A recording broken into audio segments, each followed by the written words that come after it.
Kweduno mabuja madokachere tauya nadzo dzanyasi zuwa rochipfumbamwe mumwedzi uno wakakunguru.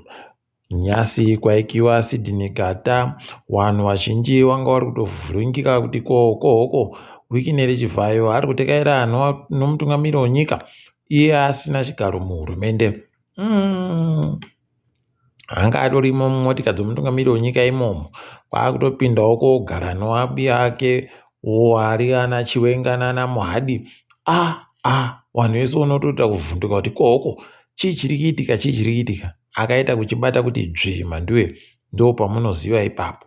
Iye munangarwa paanga ari kuika iye Sydney Gata agoreketa kuti kwai ngatibatanei kuti tipedzise basa rakatangiwa naiye Gata. Rekai tirione basa rokuti ibasa rei rekuti magetsi anga ari kuenda kamuendero chaiko Sydney Gata aripo agere hache. Heno mudzimai wacheyo ari gurukota ramunangarwa kuti zvinenge zvakamira sei. Rekai tigoramba takazviringa ipapo. Wamunangarwa pawapedza kuika iye Sydney Gata wabva waenda kudare paramende kuti kwaende kuenda kogara ndichitetekera zviri kuitika kudare paramende. Jacobo Mudenda ari ndiye mutungamiriri mudare paramende agotoreketa akati wamunangarwa hai nhengo yeparamende saka wanofanira kunge watorimo paribe chakanyangara pane kuuya kwawo nokudini. Rekai tione mhanduwe, rekai tione. Tinenge tichiona kuti zvinenge zvimbotekaira sei ipapo. Asi kuribe chizvinu. Tino machakaire kuburidza nokambani yache inonzi Tinimaki. Kwaiva goti iwo fadza email anofanira kuvabhadhara $100 rechiuru, 100,000 pachirungu. Rekai tigoona kuti zvichaitika chere kana kuti zvinenge zvakamira sei. Iye fadza yati inini ndichareketa bano zvenhaudzi nokutoti dziri kuenda kumatare odzimhosva. Ndiri munhu womutemo, ndinoita baa zvokureketa nyaya dziri kumatare. Rekai tirambe takazviringa kuona kuti wanopera zvakaita sei, nokuti pakafitira kunakidza ipapa mumwe achichohwa chaiko. Ukuwo muzembi aendesiwa kudare akanzi iwewe gobenuka zuwa rokudoka kwemangwana kuku musi wechishanu ndo patinozokunyepa kuti uchapiwa bhero chere kana kuti uchanyimiwa. Ndosaka tichiwanyepa kuti igoitai tusvinu kana muri kutonga, nokutoti pamunee maburika zvamaindoitira wabi yenyu ndo zvamunee makuitirwawo nemi. Rekai tione ipapo. Jobho Sikara agoreketa iye kutoti ndikuda koparura bhuku rangu kumasvingo musi wechishanu manhoko. Rekai tigoona kuti zvinenge zvipera sei, vanenge vachireketa kudini iko kumasvingo kwacho.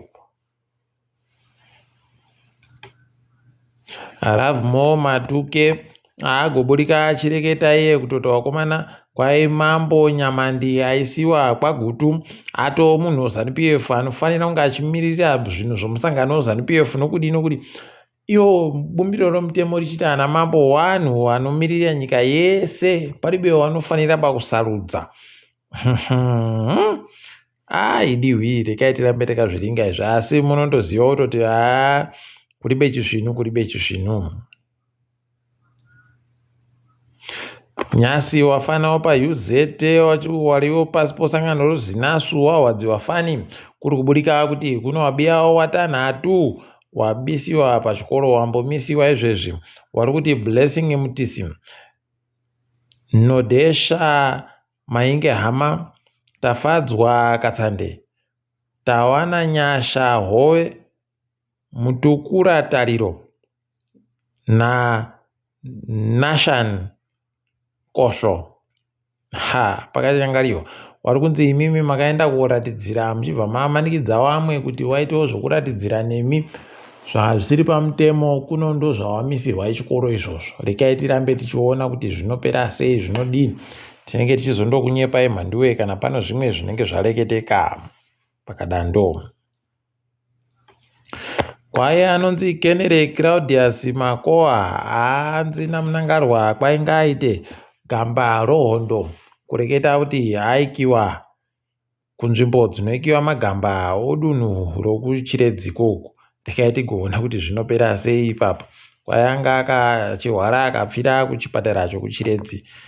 Nokuti toti mweya wacho uzorore chere nokutoti wakanyangaritsa wawa paribe kuzorora ipapo. Rekai tione zvedu apa Trouble Plus yatanda kugwemiwa kureketa kuno. Hehe manduwe kwai kuno gonyeti ranga rakatakura dombo dzvipa rekweduri ragwa manduwe dombo ripa Trouble Plus.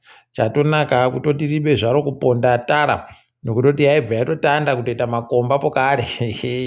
Asi rekai tirambe tichiringa kuona kuti zvinopera sei.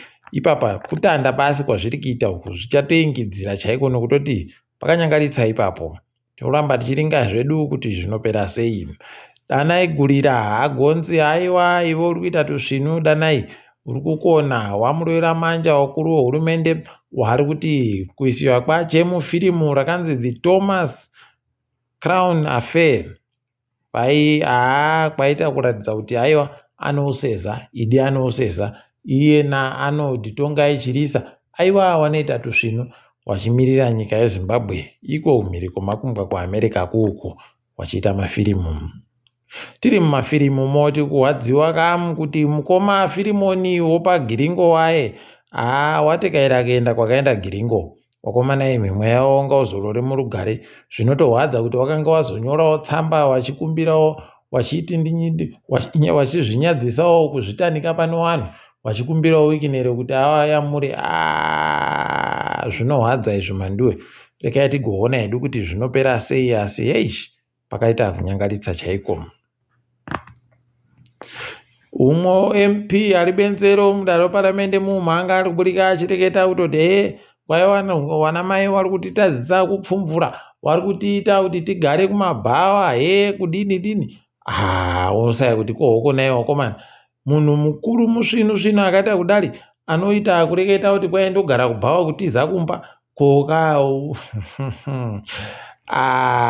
unobva waita kuona ina yawe kuti pakaita kunyangariwa kuti ufunge kuti zvanga zvatanda kureketeka sei mudare reparamende zvisiwa zvienderera izvozvi unobva waona kuti kuribe chizvinu kudare reparamende ikweyo.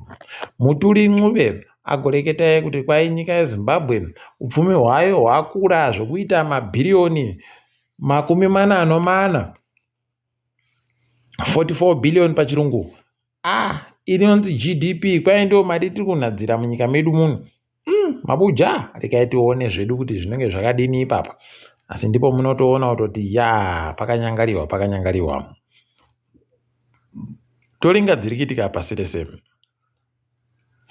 Tandira muSouth Africa wakomana muSouth Africa muri kuita kubaka mwoto chaiko.